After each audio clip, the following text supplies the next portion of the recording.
Blackstone Audio presents Bliss by Livaneli. Meryem's Flight. In a dream as deep as the waters of Lake Van, 15-year-old Meryem was flying through the air, her pale naked body pressed against the neck of the phoenix. The phoenix was as white in color as Meryem's own slender form, and it flew as lightly as a feather, carrying her smoothly and safely through the clouds. Clasping the bird's neck, Meryem felt full of bliss. The cool breeze gently caressing her bare neck, shoulders, and legs made her shiver with happiness. "Oh, bird," she whispered to herself. "Oh, holy bird, oh, blessed bird." This was the bird of her grandmother's stories, the bird praised nightly by that tall, thin woman whose looks terrified everyone. The bird had come at last, gliding through the vast infinity of the sky to land right in front of their house. Picking out Meryem from among everyone else there, the phoenix had risen into the sky, carrying her on its back. Meryem knew from her grandmother's tales that the phoenix must be given milk when it squawked, and meat when it sang.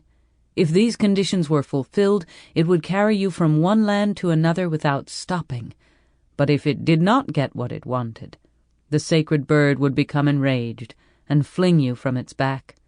Meryem had often heard this and knew it must be true. Far below glittered the blue waters of Lake Van. On its shores there rose a great city, resembling by all accounts the city of Istanbul, about which Meryem had heard so much.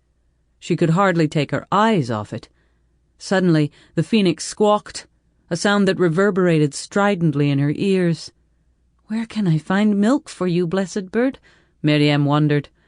"What can I find to milk in the sky, supported by 1,000 pillars?" The bird squawked again. "Where in heaven's name am I going to find milk?" she asked again.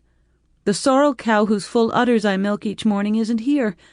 The giant bird squawked even louder, frightening Meryem, for the bird shook itself angrily as if it wanted to hurl her from its neck. "Please," she begged, "can't I give you milk when we get back to Earth? I'll milk the sorrel cow and give you as much of its sweet milk as you wish." At that moment it occurred to Meryem that if the cow had huge udders, she had her own small breasts. Squeezing one of them, she saw that drops of milk trickled from the rosebud nipple. She bent forward, wetting the bird's head with her warm milk. Suddenly the flow increased. The first few drops became a stream, then poured out. Sample complete. Ready to continue?